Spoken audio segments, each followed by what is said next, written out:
Welcome to the Women Inspire Aspire podcast. We have with us today Akshayee Shetty to talk about neurodivergent curriculum. Hi, thanks for accepting my invite to appear in the podcast. How are you doing today? I'm good. Thank you very much for inviting me to the podcast. It really is a privilege. You are welcome. Thank you so much. Could you please go ahead and tell us a bit about yourself and your background? I am Akshay, the founder of Sense Kaleidoscopes, which is the first art college and academic school dedicated or committed to working with children and young adults with autism or who are on the autism spectrum disorder in Bangalore city. Essentially, we curate specialized curriculums to support their needs and ensure that there is developmental impact, which is essentially something that I feel is a missing piece for most of the children in this country. So, tell us about your background. Like, how did you get into this, and about your school and college days, probably to understand your journey? To be very honest, I'm neurodivergent myself. In my school, I really struggled with the system as it was at that point in time, which was very curated or very geared to work with neurotypicals or the mind or the neurology of a neurotypical mind. Being a neurodivergent child who was struggling with attention, who was struggling with focus, had sensory sensitivities, who was also struggling with understanding unstructured environments or randomized routines was challenging. However, at the time that I was growing up, there were not very clear labels for something like that. Not many people would go in for diagnosis. So we were those children who in that time and age kind of were integrated because there was possibly not another system, and also because it was not diagnosed. However, I will say that that journey of mine helped me understand the need for specialized educational systems or learning environments that fit each and every mind, and also the basic right of every child to be able to access a learning environment that will help them develop. Somehow managed to kind of move through school and moved into an art college, which is when I was volunteering at the Spastic Society in Bangalore. And Dr. Nalini Menon was, I remember, setting up the first autism deck in those days when I met the first child with autism. I started to volunteer, and then eventually I quit my corporate job, which at that point in time was working as a graphic designer in a content and web design company in Bangalore, and decided to kind of dedicate myself to understanding more about the disorder, understanding what kind of solutions can be designed to support children with this disorder. And I think to a large extent it was because I was feeling very connected to how the children were feeling in those learning environments and how they were not able to associate with the systems that were around them. That journey by itself took me away to Glasgow. I got a scholarship and went away to the Glasgow School of Art and did a program which is a master's in philosophy in art design and education, or generally I said the program was looking to bring individuals who were not trained in education but who belonged to different areas, like either they were artists or they were designers or they were architects, and they had a passion to move into education. So it's a very unique program. I was very privileged to be accepted on a scholarship in that program. That program helped me understand how I could build these bridges that I was looking for, post which I actually spent a lot of time working in various projects in Glasgow before I decided to come back to Bangalore and set up Sense Kaleidoscopes. So that's in a bit about my background and how I kind of came to be where I am today. Thank you so much for sharing that. So now you have worked so much in this area. What are some of the learnings that you have come across? Could you please enlighten us about the learnings that you have come across so far that you can share with the audience? One very interesting thing that kind of shifted a lot inside me was when I moved back to Bangalore after almost a decade in Glasgow. And the system in Scotland educationally is very different from what we actually practice in India. Of course, like I told you, that I grew up in this system where I kind of felt lost myself. But it was interesting when I came back and I was trying to relook at the educational systems and the kind of support it was offering to neurodivergence. I still saw that there was a big mismatch or a gap, or that required bridging, the more I was trying to understand why. And maybe I should do this with an example, which will be more easier to understand for people. So when I came back and I set up Sense Kaleidoscopes, the intent was to set up a vocational space. The intention was to work with anybody on the ASD, anybody with ASD, and then train them to become artists with very high level skilling. While we started the work and then we started working with youngsters between the ages of 14 and 20, we realized that there was common concern that we were seeing with everybody. Most of the children, young adults, sorry for calling them children, but for us they're children, but most of the young adults who were actually teenagers or young adults were functioning in the brain age of somebody between the ages of 6 and 8. That kind of was something that I kept on wondering about, like why would there be such a huge regression? A lot of years were spent, and I started to talk greatly to the medical community. I started going to NIMANS to try and understand what was causing this kind of regression, which is when I realized that the educational systems that are meant to build cognition, that are meant to help an individual build survival skills, that are meant to help an individual become more aware of their environment, become more connected to the reasons of changes in their environment, which is essentially why human beings generally, irrespective of whether they have ASD or they don't have ASD, get anxious. And then how do I cope with something like that? And how do I navigate through these kind of challenges in my life and find my place? Just simplistic things like this, we realized the young adults were not able to do, which made me question back on, okay, what is going on in the early years of the educational system? And why is it that we are not able to achieve these very key skills that is necessary for these young adults, not necessarily to thrive, but actually to just survive and to not be in a zone where they are continuously anxious, to not be in a zone where that anxiety is going to trigger behaviors, to not be in a zone that is going to make them feel confused and lost. And the learning for me has truly been to look at this problem from various perspectives, to collaborate with people who have done a lot of work on the field, and to understand what truly the gaps were. And that's where I think a lot of the crux of our work, or my learning, which has transformed into work, comes into play, where we have devised these autism specific curriculums. And we are all very well aware that autism is the most complex neurological disorder. So whether it was the art college or it is the academic school that we have set up, the intent was to be a niche facility. The intent was to be very clear about the solutions that we were going to design. We were going to curate the way the learning environments would be designed,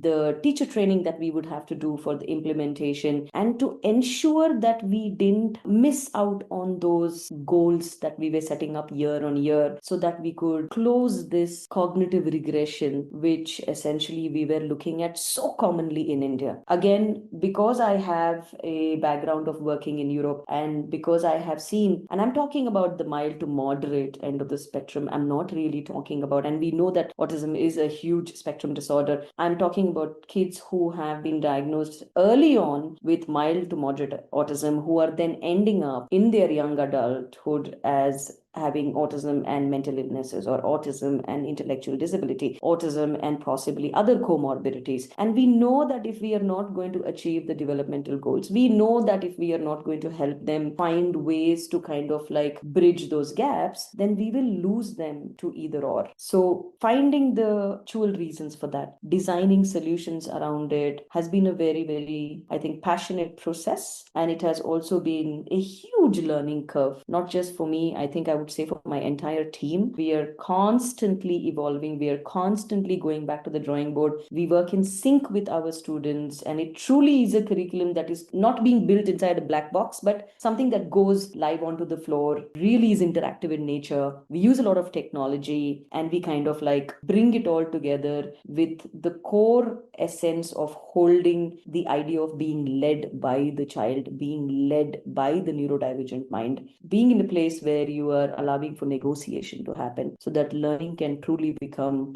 inclusive in nature. Sounds great. Thank you so much for sharing that. You talked about the gaps. These gaps that you mentioned, is it just for the neurodivergent children, or will these gaps affect the other children also in general? To be very, very honest, I think that the more I look at the current educational systems, I feel that the gaps exist in all of the children. I mean, if not, why would it be that there is a bunch of children who are sitting in between the 40% bracket or 50% bracket, and then there are the other children who are sitting in between 70, 80, 90% bracket? When I see something like that, then I feel as an educator, one of the first questions that actually goes through my mind, and I think it should for every educator, is what is the gap in my implementation, or what is the gap in the curriculum design, or what is the gap in my learning environment that is not enabling each of the children in my classroom to achieve their true potential. What I'm not saying is, I'm not saying that all the children have to ace in the same way and form and in the same subjects. No, that's not what I'm saying, because each and every child has their own inclination, their own bend. We are all very unique as human beings, and hence, but there is a possibility that if you create these nurturing environments, you create learning environments which builds true experiences, which is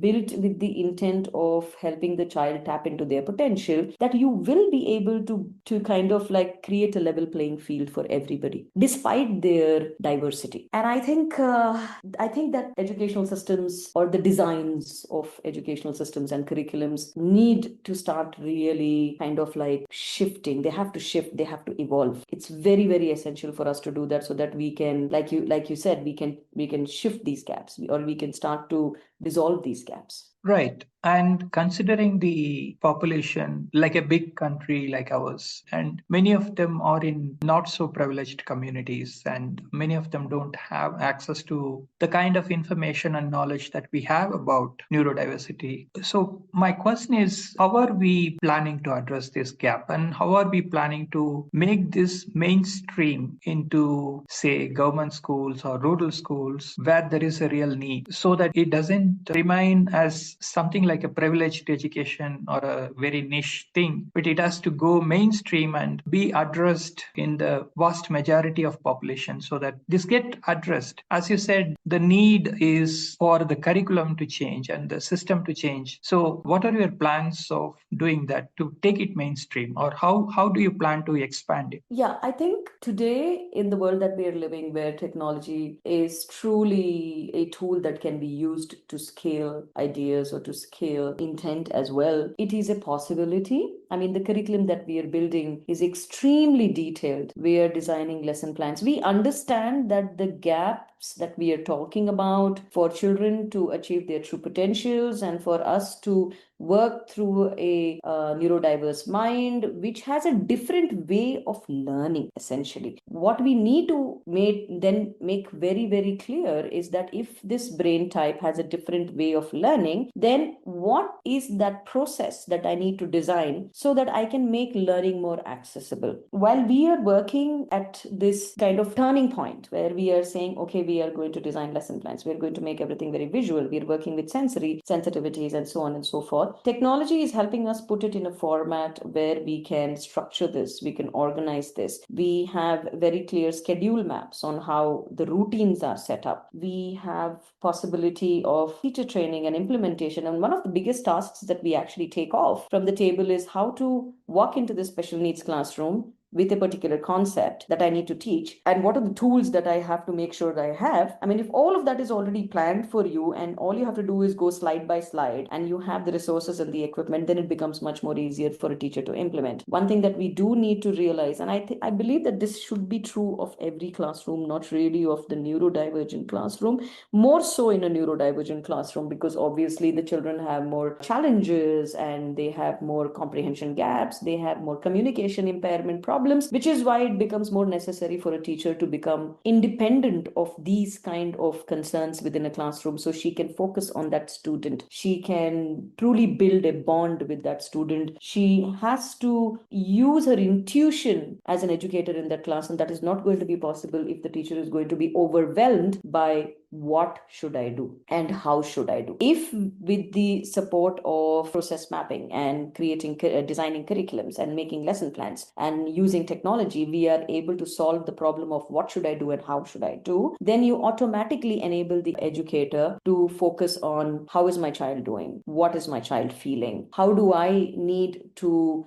restructure my environment so that the environment becomes more accessible to my child. How do I teach in a way to build experiences? How do I bring different philosophies on the ground where I can truly ground myself and my students so that we can make the best of this learning environment and the process that is put in place. So I feel that if we are looking at scale, technology is a very, very strong tool to do something like that. Training teachers, I feel that India needs to focus on educators, the way they are trained, the way they are supported, the way they are valued. I really feel that that's something that's a space where a lot of work can be done, should be done. And I feel scale is going to happen only if we are able to put these two pieces of the puzzle together. If technology can help us scale the product, which I think is your what to do and how to do, the lesson plans and the curriculum design and so on and so forth, then working with the teacher community and ensuring that we can implement that product in an effective manner and working with the larger infrastructure of the country, that is with the resources and the governments, to ensure that we can create these learning environments for these specialized groups is absolutely possible. I mean, even if we look at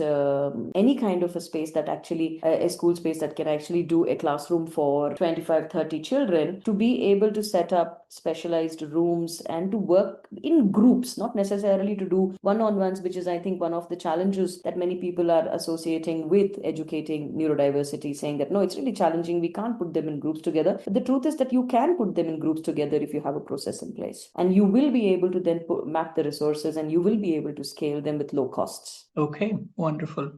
Do you have any plans of, when I said scale, this is about the reachability to a large number of schools and large number of districts. So do you have some plan or some kind of vision about how we can take it in a large scale? The curriculum? Yeah, the curriculum, the plan, training the teachers. So all of this needs to be done on a large scale, right? So we have so many schools, we have so many students. The first challenge would be to identify if there is a challenge in the child. And then once we identify that there is a problem, we have to take some special steps to address that. So how are we looking at it? I mean, should we go with some organization which is already well spread across the country working on the education, or should we work with the governments, or what exactly would work? So let me answer that question, because you kind of asked me a question which has like 2-3 parts to it. Let's go to the first part. You spoke about the diagnosis, that if there is a problem, how do we figure that out? I've worked extensively in Bangalore and I work very much in connect with NIMANS, and I think that even if NIMANS by itself as a facility, which is a government facility, is doing a fantastic job in diagnosis, I do not think that a diagnosis is something that we need to worry too much about if there is access and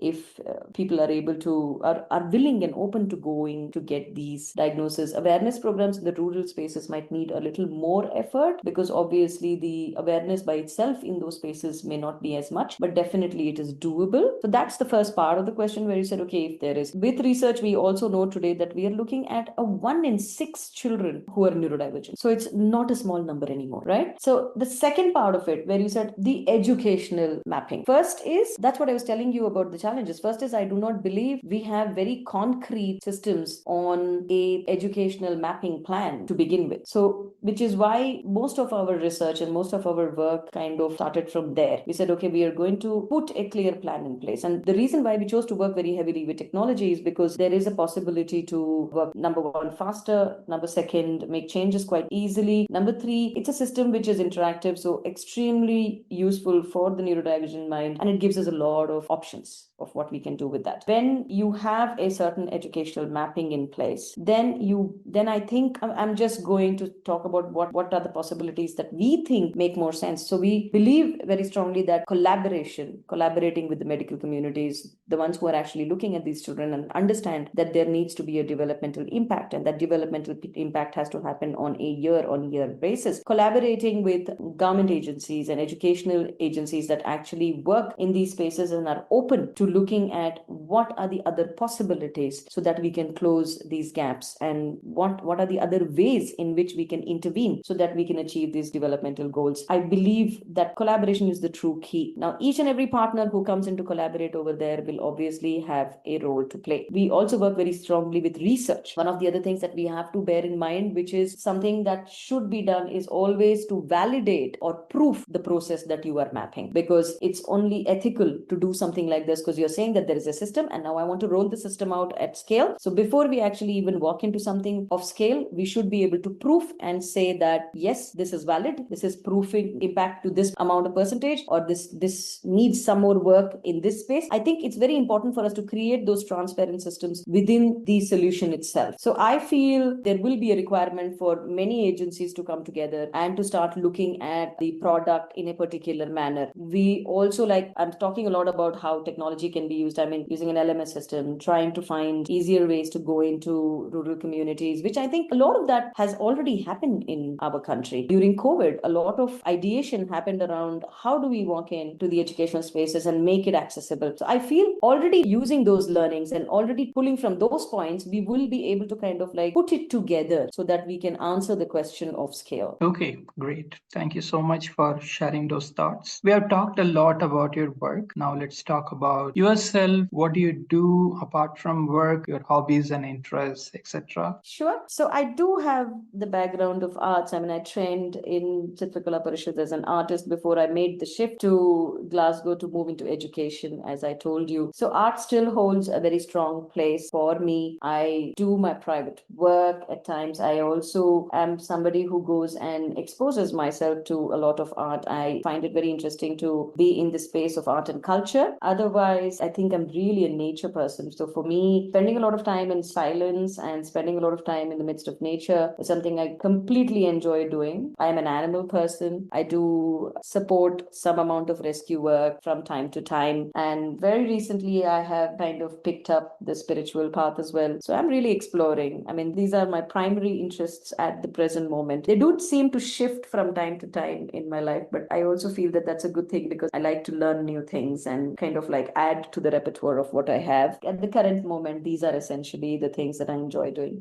Thank you for sharing those. Apart from, of course, the education that you're working on and the animal related interests, what other societal issues that you care about and you want to do something about? I very strongly care about the place of women in society, the perceptions associated with it, the kind of behavior mapping that happens, and how it sort of boxes women into different perspectives. I'm deeply impacted by some of the narratives that are around those ideas of how women should be, what women are, where they should be, what they should do, and so on and so forth. So yeah, that's another very strong area. I mean, probably one of the reasons why I built the organization with a very strong focus on keeping women in the front. I obviously am passionate about the neurodivergent mind because I belong to that community myself. So I also kind of spend a lot of time. What I'm saying is, if there is an idea that makes any human feel like they don't belong, can't belong, or makes them feel isolated, then that's very troubling to me. So irrespective of how it may happen, where it may happen, it is something that I would want to walk into and see what best can be done. Interesting. So one of the other podcast guests shared with me that her definition of being a feminist is to help people who feel out of place or who feel affected by the society or kind of feel like a minority or something like that. So that's pretty interesting that you feel the same. We are coming towards the end of the podcast. Do you have any questions for me or about the podcast? Yeah, I have listened to a couple of the podcasts, and I was very curious to know what inspired you and